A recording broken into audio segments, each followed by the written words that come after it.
بسم اللہ الرحمن الرحیم الحمدللہ الذی ابدع الافلاک والارضین والصلاة والسلام علی من کان نبیا وآدم بین الماء والدین اما بعد فاعوذ باللہ من الشیطان الرجیم بسم اللہ الرحمن الرحیم قال رسول اللہ صلی اللہ علیہ وسلم وعن سلمان قال خطبنا رسول اللہ صلی اللہ علیہ وسلم فی آخر یوم من شعبان فقال یا ایھا الناس قد اذلکم شہر عظیم مبارک شہر فیہ لیلۃ خیر من الف شہر جعل اللہ تعالی صیامہ فریضۃ وقیام لیلہ تطوعا او کما قال النبی صلی اللہ علیہ وسلم قال اللہ تبارک و تعالی فی شان حبیبہ مخبرا وآمرا ان اللہ وملائکتہ یصلون علی النبی یا ایھا الذین آمنوا صلوا علیہ وسلموا تسلیما الصلاۃ والسلام علیک یا سیدی یا رسول اللہ وعلی آلک واصحابک یا سیدی یا حبیب اللہ الصلاۃ والسلام علیک یا سیدی یا محبوب رب العالمین وعلی آلک واصحابک یا سیدی یا خاتم النبیین مولایا صلی وسلم دائما ابدا علی حبیبک خیر الخلق کلہم هو الحبیب الذی ترجى شفاعته لكل حول من الاحوال مقتحم مولایا صلی وسلم دائما ابدا علی حبیبک خیر الخلق کلہم اللہ تبارک و تعالی جل جلالہ ومن والہ وعظم شانہ وتم برہانہ کی حمد و ثنا حضور پر نور شافع یوم النشور حامی بے کساں سید سربراں حضور قائد المرسلین خاتم النبیین جناب احمد مجتبیٰ محمد مصطفیٰ صلی اللہ علیہ وآلہ وسلم کی برگاہ کے اندر ہدیہ درود و سلام بصد ادب و احترام عرض کرنے کے بعد قابل صد کریم سادہ احترام حاضرین گرامی آپ کے سامنے حضور نبی رحمت صلی اللہ علیہ وآلہ وسلم کے ایک فرمان پر گفتگو کرنے کی کوشش کر رہا ہوں۔ دعا کرتا ہوں اللہ رب العالمین بوسیلت سید المرسلین صلی اللہ علیہ وآلہ وسلم میری زبان پہ کلمہ حق جاری فرما کر سنا کر ہم سب کو عمل کرنے کی توفیق خیر نصیب فرمائے۔ اس خطبے کا تعلق اس بات سے ہے کہ حضور نبی رحمت صلی اللہ علیہ وآلہ وسلم نے شعبان کے آخری دن 29 شعبان کو آپ نے صحابہ کرام علیہم رضوان کو ایک خطبہ تقریر ارشاد فرمائی، جو آپ کے سامنے کوشش کر رہا ہوں کہ وہ عرض کروں۔ اس تقریر کے اندر حضور نبی رحمت صلی اللہ علیہ وآلہ وسلم نے رمضان شریف کی عظمت، رمضان شریف کی آمد کا تذکرہ کرتے ہوئے سرکار دو عالم صلی اللہ علیہ وسلم نے فرمایا، حضرت سلمان رضی اللہ تعالی عنہ سے روایت کی جاتی ہے، وہ فرماتے ہیں کہ سرکار دو عالم صلی اللہ علیہ وسلم نے شعبان کے آخری دن کے اندر آپ نے ہمیں خطبہ ارشاد فرمایا۔ آپ نے کیا فرمایا؟ فقال، حضور نبی رحمت صلی اللہ علیہ وسلم نے فرمایا، یا ایھا الناس، اے لوگو، قد اذلکم شہر عظیم مبارک۔ حضور نبی رحمت صلی اللہ علیہ وسلم نے فرمایا کہ اے لوگو، تم پر ایک بہت بڑا عظیم بابرکت مہینہ تم پہ سایہ فگن ہونے والا ہے۔ جو مہینہ آنے والا ہے وہ بڑا عظیم ہے، بڑا برکت والا ہے، اس کے اندر رب نے بہت ساری برکتیں رکھی ہیں۔ اور یہاں محدثین شارحین نے یہ بات کرتے ہوئے فرمایا کہ قد اذلکم، حضور صلی اللہ علیہ وسلم نے اذلہ فرمایا کہ وہ تم پہ مہینہ سایہ فگن ہونے والا ہے۔ اب اس کا مطلب کیا ہے؟ فرماتے ہیں اس کا مطلب یہ ہے کہ جس طرح درخت کے نیچے اگر بندہ بیٹھ جائے تو درخت اپنے بیٹھنے والے پر سایہ جب کرتا ہے تو اس کو جو سورج کی تپش ہے، جو اس کی گرمی ہے، اس کو کم کر دیتا ہے،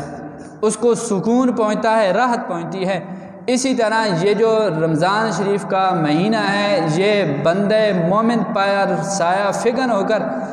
درخت اپنے بیٹھنے والے کو گرمی سے دور کر دیتا ہے، اور یہ بابرکت مہینہ بندے کو گناہوں سے دور رکھ کر دوزخ سے دوری کا سبب بن جاتا ہے۔ اس لیے حضور صلی اللہ علیہ وسلم نے فرمایا، قد اذلکم، تم پر ایک مہینہ سایہ فگن ہونے والا ہے، شہر عظیم، بہت بڑا مہینہ ہے، مبارکن بابرکت مہینہ ہے۔ آگے فرمایا شہر فیہ لیلۃ، حضور صلی اللہ علیہ وسلم نے فرمایا کہ اس کے اندر ایک ایسی رات آتی ہے، خیر من الف شہر، جو 1000 مہینوں سے بہتر رات ہے۔ وہ کیا ہے؟ فرمایا انا انزلناہ فی لیلۃ القدر وما ادراک ما لیلۃ القدر لیلۃ القدر خیر من الف شہر تنزل الملائکۃ والروح فیہا باذن ربہم من کل امر سلام ہی حتی مطلع الفجر۔ وہ لیلۃ القدر کی رات ہے، وہ اس بابرکت مہینے کے آخری جو 10 دن ہیں، آخری جو عشرہ ہے، اس کے اندر جو طاق راتیں ہیں، 21 کی، 23 کی، 25 کی، 27 کی، 29 کی جو راتیں ہیں،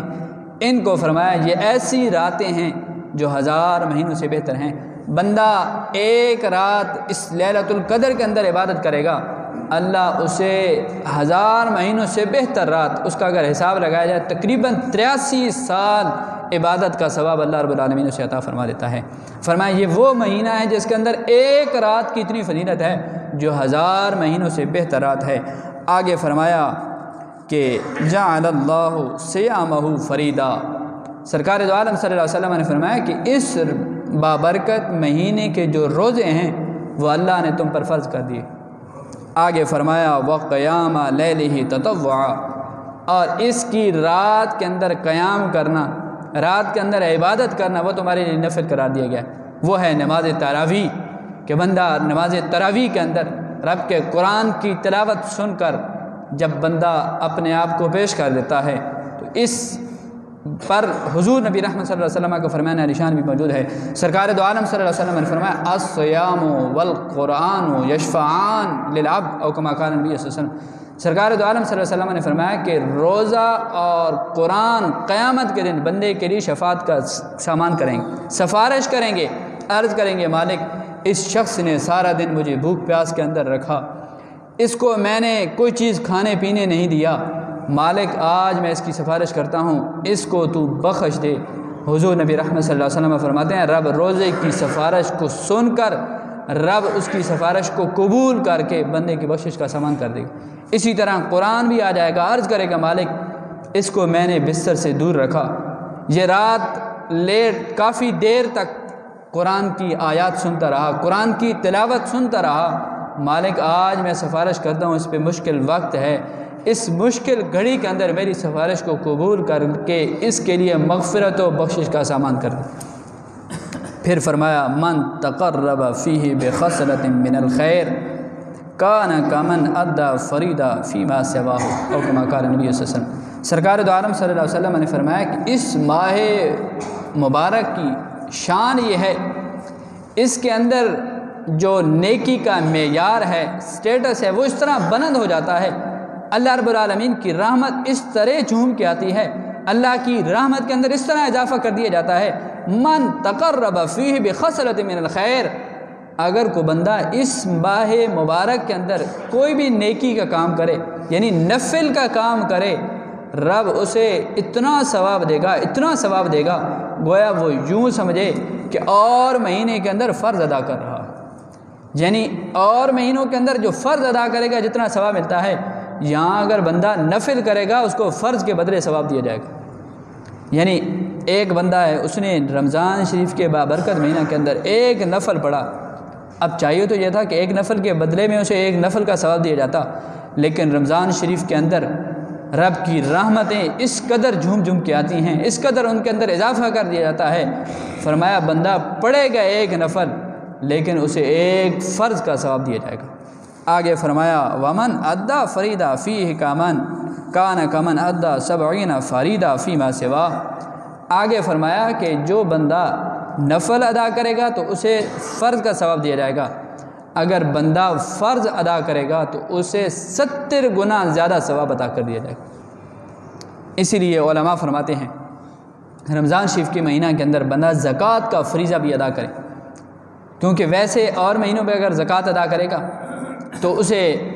ایک جو زکوٰۃ کا فریضہ ادا کرنے کا جو ثواب ہے اس کو دے دیا جائے گا، لیکن اگر رمضان شریف میں زکوٰۃ کا فریضہ جو اس پر فرض ہے وہ ادا کرے گا تو رب اسے 70 گنا زیادہ ثواب عطا فرماتا ہے۔ یعنی ثواب کی لیمٹ اس کے اندر اضافہ ہو جائے گا۔ تو اس لیے چاہیے کہ بندہ، اور پھر دوسرا علماء یہ بھی فرماتے ہیں کہ بندے کو چاہیے کہ بندہ رمضان شریف کے اندر اپنی قضا نمازوں کا اہتمام کرے۔ قضا نمازیں جتنی ہیں بندے کو چاہیے کہ وہ بندہ اپنی قضا نمازوں کو لوٹائے تاکہ ثواب اسے اور زیادہ، کئی گنا زیادہ ثواب دیا جائے۔ فرمایا اگر بندہ اس مہینہ کے اندر نفل کا کام کرے گا تو اسے فرض کا ثواب دیا جائے گا، اگر فرض کا کام کرے گا تو پھر اسے 70 گنا زیادہ ثواب عطا فرما دیا جائے گا۔ آگے سنیے، سرکار دو عالم صلی اللہ علیہ وسلم نے فرمایا وَهُوَ شَهْرُ الصَّبْرِ، فرمایا یہ بڑا صبر کا مہینہ۔ اب صبر تو ہے بندہ صبح سحری کر کے اپنے آپ کو کھانے پینے سے روک لیتا ہے اللہ کے حکم پر، پھر شام تک جو بندہ دن کے وقت کئی گلاس پانی کی پی جاتا تھا، کئی روٹیاں ہضم کر جاتا تھا، وہی بندے کو رب صبر کی دولت دے کر وہ بندہ صبح کے 1-2 گلاس پانی کے اور چند لقمے روٹی پر وہ بندہ صبر کر کے سارا دن اللہ کی رضا کی خاطر گزار دیتا ہے۔ فرمایا وَهُوَ شَهْرُ الصَّبْرِ، یہ صبر کا مہینہ ہے۔ اب صبر کا ثواب بھی سنیے، سرکار دو عالم صلی اللہ علیہ وسلم نے کیا ارشاد فرمایا؟ آپ نے فرمایا وَالصَّبْرُ ثَوَابُهُ الْجَنَّةُ، فرمایا صبر کا ثواب جنت ہے۔ بندہ صبر کرے گا رب اسے صبر کے بدلے میں جنت عطا فرما دے گا۔ تو اس لیے ہمیں چاہیے اس بابرکت مہینہ کے اندر، چونکہ جب بندہ، یہ مشکل مرحلہ اس وقت آتا ہے جس وقت بندہ افطاری کے قریب ہوتا ہے، یعنی ظہر عصر کے بعد جو سلسلہ وقت کا شروع ہوتا ہے اس وقت بندے کے لیے آزمائش بن جاتا ہے، کیونکہ سارا دن مشکل سے بظاہراً وہ گزار کر یہاں پہنچتا ہے، تو بندہ کوئی بات کرے تو بندہ پھر لڑنا جھگڑنا شروع کر دیتا ہے۔ فرمایا نہیں، بندہ اس موقع پر بھی صبر کرے، اگر صبر کرے گا تو رب اسے صبر کے بدلے میں جنت عطا فرما دے گا۔ آگے فرمایا وَشَهْرُ الْمُوَاسَاةِ، اور یہ جو بابرکت رمضان شریف کا مہینہ ہے، فرمایا شہر المواسات، یہ غمخواری کا مہینہ، ایک دوسرے کے ساتھ غمخواری، ایک دوسرے پر خرچ کرنا ہے، ایک دوسرے پر صدقہ کرنا، یہ غمخواری کا مہینہ۔ اور پھر سرکار دو عالم صلی اللہ علیہ وسلم کا یہ معمول تھا، آپ اور مہینوں کے اندر بھی صدقہ کرتے لیکن رمضان شریف کے اندر آپ کثرت سے زیادہ آپ صدقہ کرتے۔ آج بھی عرب کے اندر بھی معمول ہے، جو حجاج کرام ہیں ان سے پوچھیے، جو رمضان شریف کے اندر وہاں جاتے ہیں ان سے پوچھیے کہ وہاں کئی جگہوں پر دسترخوان لگ جاتے ہیں کہ لوگ جو ہے وہ اللہ اور اس کے رسول صلی اللہ علیہ وسلم کی رضا کی خاطر لوگوں کو کہیں سحریوں کا اہتمام کیا جا رہا ہے، کہیں افطاریوں کا اہتمام کیا جا رہا ہے۔ فرمایا شہر المواسات، یہ غمخواری کا مہینہ ہے۔ آگے فرمایا وَشَهْرٌ يُزَادُ فِيهِ رِزْقُ الْمُؤْمِنِ، بڑی پیاری بات ہے، سرکار دو عالم صلی اللہ علیہ وسلم نے فرمایا یہ وہ مہینہ ہے جس مہینہ کے اندر بندے مومن کا رزق زیادہ کر دیا جاتا ہے۔ اب ایک بندہ ملازم ہوتا ہے یا دیہڑی دار ہوتا ہے، وہ جتنی کمائی اور مہینوں میں کرتا ہے رمضان شریف کے مہینہ میں وہ یہی کمائی کرتا ہے۔ بعض تو ایسے بھی دیکھے ہیں، اللہ ان کے ایمان کے اندر، ذوق کے اندر مزید برکتیں دے، وہ رمضان شریف کے مہینہ کے اندر کمائی کرنا چھوڑ دیتے ہیں۔ وہ کہتے ہیں یار ایک مہینہ ہے، اس کے اندر میں روزے بھی رکھوں گا، میں نماز تراویح کا اہتمام بھی کروں گا، دیگر عبادات قرآن کی تلاوت بھی میں جاری رکھوں گا، اس مہینہ کے اندر مجھے دنیاوی مال کمانے سے جو ہے غرض نہیں ہے، میں تو کوشش یہ کروں گا جتنا مجھ سے ہو سکے گا میں اللہ کی رضا کی خاطر اس بابرکت مہینہ کے اندر عبادات کا اہتمام کروں گا تاکہ رب کی رحمتیں مجھ پر زیادہ اتریں۔ فرمایا یزاد فیہ رزق المومن، اب بات عرض کر رہا تھا کہ اب بندہ وہی کماتا ہے یا اس سے بھی کم کماتا ہے، لیکن آگے پیچھے بندے کو فروٹ دیکھنا مشکل ہو جاتا ہے، لینا تو دور کی بات ہے۔ اب رمضان شریف کے اندر یہ بھی ایک الگ درد ہے، الگ داستان ہے ہمارے مسلمانوں کی، اللہ ہدایت عطا کرے کہ وہ رمضان شریف سے پہلے جو چیز کم ریٹ پر ملتی ہے وہ رمضان شریف کے اندر زیادہ ریٹ پر ملتی ہے، یہ الگ دکھ ہے، لیکن پھر بھی بندے مومن کے رزق کے اندر اس قدر اضافہ کر دیا جاتا ہے، جو بندہ جو ہے وہ پورے 11 ماہ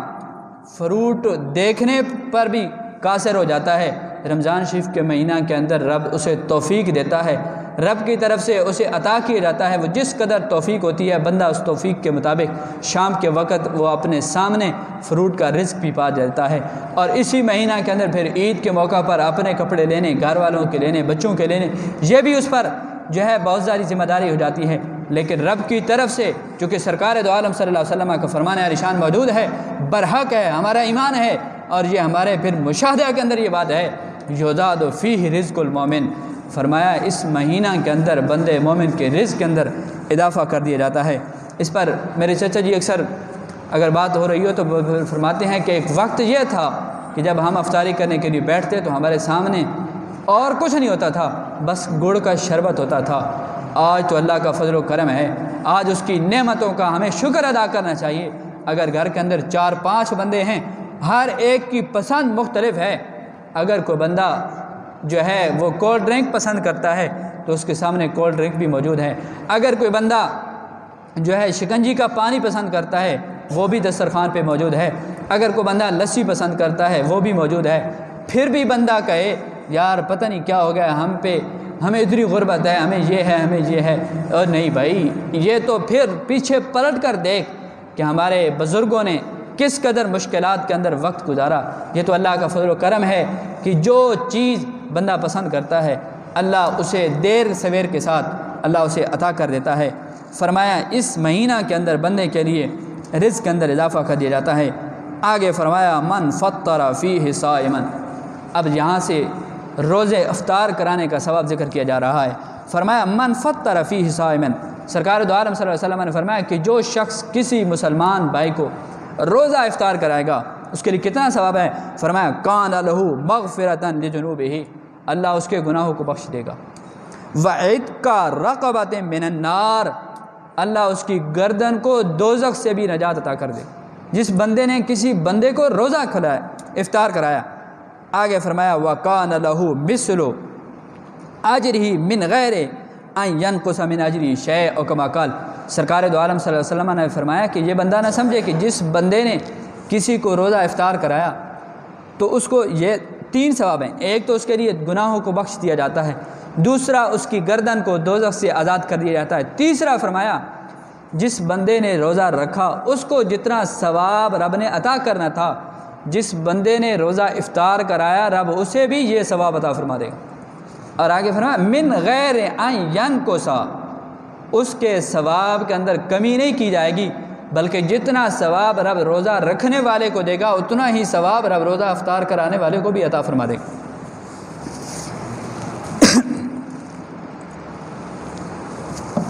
آگے پھر صحابہ کرام علیہ رضوان کا مزاج بڑا عجیب تھا، وہ ان کی فراست یہ کام کر رہی ہوتی کہ جو بھی مشکل بات آئے تو اس کو حل کرا دیا جائے۔ صحابہ کرام علیہ رضوان نے عرض کی یا رسول اللہ صلی اللہ علیہ وسلم الیس کلنا یجد ما نفطر بہ الصائم، حضور اگر ہم یہ توفیق نہ رکھیں، ہمارے پاس اتنی استطاعت طاقت نہ ہو کہ ہم کسی بندے مومن کو روزہ افطار کرائیں، کیونکہ ہم بھی آج یہی سمجھتے ہیں کہ روزہ افطار کرانا جو ہے وہ تو بڑا مشکل ہے،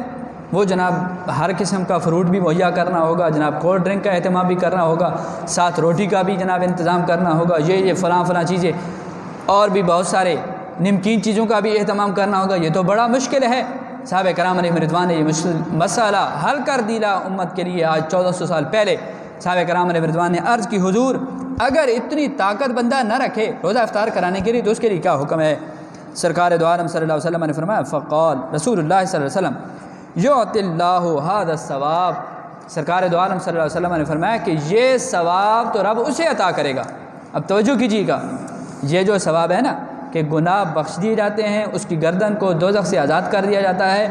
اور اس کو روزہ رکھنے والے کی مثل ثواب دیا جاتا ہے، یہ جو ثواب ہے فرمایا یہ تو اسے ثواب ملے گا من فطر صائما علی مذقۃ لبن او تمرۃ او شربۃ من ماء او کما قال، سرکار دو عالم صلی اللہ علیہ وسلم نے فرمایا یہ ثواب تو اسے دیا جائے گا جس شخص نے کسی مسلمان بھائی کو دودھ کے ایک گھونٹ سے یا پانی کے ایک گھونٹ سے یا کھجور سے روزہ افطار کرائے، رب اسے یہ ثواب عطا فرمائے۔ کتنا سستا سودا ہے کہ بندہ کسی مسلمان بھائی کو دودھ کے ایک گھونٹ سے، پانی کے گھونٹ سے، ایک کھجور سے روزہ افطار کرائے، رب اسے یہ ثواب عطا فرما رہا ہے کہ اس کے لیے اس کے گناہوں کو بخش دیا جاتا ہے، اس کی گردن کو دوزخ سے دور آزاد کر دیا جاتا ہے۔ فرمایا کہ اس کے لیے اسی جتنا ثواب بھی عطا فرما دیا جاتا ہے۔ اب یہ ہے کہ اگر کوئی بندہ سیر ہو کر اچھے طریقے سے اچھا فروٹ کا اہتمام کرے اور بھی جو چیزیں اس کو پسند ہیں اس کا انتظام کر کے اچھی طرح خوب سیر کرا کے افطار کرائے تو اسے ثواب کتنا ہے۔ سرکار دو عالم صلی اللہ علیہ وسلم نے فرمایا وَمَنْ أَشْبَعَ صَائِمًا سَقَاهُ اللَّهُ مِنْ حَوْضِهِ شَرْبَةً لَا يَظْمَأُ حَتَّى يَدْخُلَ الْجَنَّةَ او کما قال۔ سرکار دو عالم صلی اللہ علیہ وسلم نے فرمایا کہ جو شخص کسی مسلمان کو خوب سیر کرا کے افطار کرائے گا اسے رب کائنات میرے حوض کوثر سے پانی پلائے گا۔ قیامت کے دن جس دن کوئی پرسان حال نہیں ہوگا، فرمایا اس دن اللہ اس روزہ افطار کرانے والے کو یہ ثواب دے گا کہ اس کو میرے حوض سے پانی پلائے گا، لا یظمأ حتی یدخل الجنہ، اسے پورے قیامت کے دن جب میرے حوض کوثر سے پانی پی لے گا، جام پی لے گا، پوری قیامت کے دن جو 50,000 سال کا ایک دن ہے، اس دن فرمایا کان مقدارہ 50,000 سنہ، جو 50,000 سال کا ایک دن ہے، اس دن اس کو پیاس نہیں لگے گی، حتی یدخل الجنہ، یہاں تک کہ وہ جنت میں کے اندر داخل ہو جائے گا، اس کی انٹری جنت کے اندر ہو جائے گی، اس وقت تک اس کو پیاس نہیں لگے گی۔ کتنے سستے سودے ہیں، رب کی رحمتیں ہمارے لیے کیا کیا سامان کر رہی ہیں۔ ہمیں اس بات کی ضرورت ہے کہ ہم دنیاوی معاملات سے کچھ ہٹ کر اپنی دینی معاملات کو بھی سدھاریں، دینی معاملات پر عمل کریں، کوشش کریں۔ یہ باتیں انٹرٹینمنٹ کے طور پر، ذوق و شوق کے طور پر کان کا چسکا پورا کرنے کے لیے نہ سنا کریں کہ ایک کان سے نکال سنا دوسرے سے نکال دیا۔ کوشش یہ کیا کریں، اللہ مجھے بھی آپ کو عمل کی توفیق دے۔ رب کی رحمتیں اتنی زیادہ ہیں، اگر بندہ تھوڑا سا بھی کام کر دے تو اللہ اس کے لیے بخشش کا سامان کر دیتا ہے۔ ایک ہی بات کہ وہ یہ کہ ایک عورت تھی، بہت زانیہ فاسقہ فاجرہ تھی، حدیث کے اندر آتا ہے، وہ بدکاری کرانے کے لیے جا رہی تھی، اس کا وہ بدکاری کا جو کام نہ ہوا، واپس پلٹی، اس نے دیکھا کہ ایک کتا ہے، وہ پیاس کی وجہ سے بلک رہا ہے، اس کی زبان باہر آئی ہوئی ہے۔ اس نے کہا چلو وہ کام نہ ہوا تو چلو یہ کام کر دیتی ہوں، اس کو پانی پلا دیتی ہوں۔ وہ کسی ساتھ کنواں تلاش کرتے کرتے کنویں پر پہنچی، وہاں کوئی رسی ڈول وغیرہ نہیں تھا، اس نے اپنی جوتی کو ڈول بنایا، اپنے دوپٹے کو اس نے رسی بنا کر اس کے ذریعے وہاں کنویں سے تھوڑا سا پانی نکال کر لے آتی، اس کتے کو پلا دیتی۔ پھر اسی طرح دوسری مرتبہ کچھ پانی لے کر آتی، وہ کتے کو پلا دیتی۔ اتنا پانی پلایا کہ کتے کی جان میں جان آ گئی۔ وہ عورت چل پڑی، ابھی چلی ہی تھی کہ اس کی موت واقع ہو گئی۔ رب کی طرف سے اس کے لیے یہ مجدہ جاں فضا سنا دیا گیا کہ اے عورت، تیرے اس فعل، اس کام کے سبب تو نے میرے مخلوق پہ رحم کیا، ہم نے تجھ پہ رحم کر دیا ہے، ہم نے تیرے گناہوں کو بخش دیا۔ یار اگر بندہ وہ گناہگار، بدکار، سیاہکار ہو، زانی، فاسق، فاجر ہو، اگر کتے پر رحم کرے تو رب اس کو اتنا ثواب عطا فرما دیتا ہے، اس کے لیے بخشش کا سامان کر دیا جاتا ہے۔ اگر بندہ ہو کر بندے کے لیے آسانیاں پیدا کرے، اپنے مسلمان بھائی کے لیے آسانیاں پیدا کرے، پھر اپنے رشتہ داروں کے لیے آسانیاں پیدا کرے تو اس کے لیے کتنا ثواب کر دیا جاتا ہے۔ یاد رکھیں، اپنے رشتہ داروں کے لیے آسانیاں پیدا کرنے کے لیے آپ کو 2 ثواب دیے جاتے ہیں۔ یہ جو ہم صدقہ کرنے کے لیے نکل پڑتے ہیں نا، بعض دفعہ ہم دوسرے شہر میں جا کر اپنی شہرت کے لیے، اپنے نام کے لیے دوسرے شہر جا کر صدقہ و خیرات کرتے ہیں۔ یاد رکھیں، صدقہ و خیرات کے پہلے مستحق آپ کے اڑوس پڑوس والے ہیں، آپ کے رشتہ دار ہیں جو آپ کے مستحقین میں سے ہیں۔ ان پر اگر آپ صدقہ کریں گے تو آپ کو دگنا ثواب دیا جائے گا۔ ایک صدقہ کرنے کا ثواب دیا جائے گا، دوسرا آپ کو صلہ رحمی کا بھی ثواب دیا جائے گا۔ تو اس لیے کوشش یہ کیا کریں، بجائے اس کے کہ نام کمانے، نام کتنا ہم نے کمایا، کتنا کمانا چاہتے ہیں، نام کمانے سے کیا ملے گا؟ کوشش یہ کریں بغیر کسی کو بتائے، بغیر کسی کی عزت کو مجروح کیے، اس کی عزت نفس کا خیال کرتے ہوئے، ہمارے جو اگر کچھ عرصہ قبل آپ اپنے بزرگوں کو دیکھیں، ان کا طریقہ کار یہ ہوتا تھا، وہ رات کی تاریکی کے اندر، رات کے اندھیرے کے اندر کپڑے کے اندر پیسے باندھ کر وہ غریب کے گھر کے اندر پھینک کر آیا جا کرتے تھے کہ یار صبح اٹھیں گے، وہ پیسے دیکھیں گے، اپنی ضرورت کو پورا کر لیں گے۔ لیکن آج ہم کہاں ہیں، کیا کر رہے ہیں؟ اللہ ہمیں صحیح معنوں کے اندر عمل کرنے کی توفیق دے۔ آگے آخری الفاظ حضور صلی اللہ علیہ وسلم کے فرمان کے، سرکار دو عالم صلی اللہ علیہ وسلم نے فرمایا یہ وہ مہینہ ہے شہر اولہ رحمت، جس کا پہلا عشرہ رحمت ہے، واوسطہ مغفرۃ، اس کا جو دوسرا عشرہ ہے وہ مغفرت کا ہے، وآخرہ عتق من النار، اور اس کا جو آخری عشرہ ہے وہ دوزخ سے چھٹکارے کا عشرہ ہے۔ آگے فرمایا ومن خفف عن مملوکہ فیہ غفر اللہ لہ وآتقہ من النار، سرکار دو عالم صلی اللہ علیہ وسلم نے فرمایا کہ جو شخص اپنے غلاموں سے، اپنے کام کرنے والوں سے، اگر کوئی وہ کہیں باس ہے فیکٹری کا، کہیں وہ ٹھیکیدار ہے، اس کے ماتحت جو کام کرنے والے ہیں، سرکار دو عالم صلی اللہ علیہ وسلم نے فرمایا اگر کوئی مستری ہے اس کے ماتحت مزدور کام کر رہا ہے، فرمایا اس رمضان شریف کے بابرکت مہینہ کے اندر اپنے غلاموں سے، اپنے ماتحت کام کرنے والوں سے جو نرمی اختیار کرے گا، اللہ اس کے گناہوں کو بھی بخش دے گا، اللہ اس کی گردن کو دوزخ سے آزاد بھی فرما دے گا۔ ہمیں چاہیے کہ ہم اپنے معاشرتی معاملات کے اندر توجہ کریں۔ اللہ مجھے بھی آپ کو بھی عمل کی توفیق عطا فرمائے۔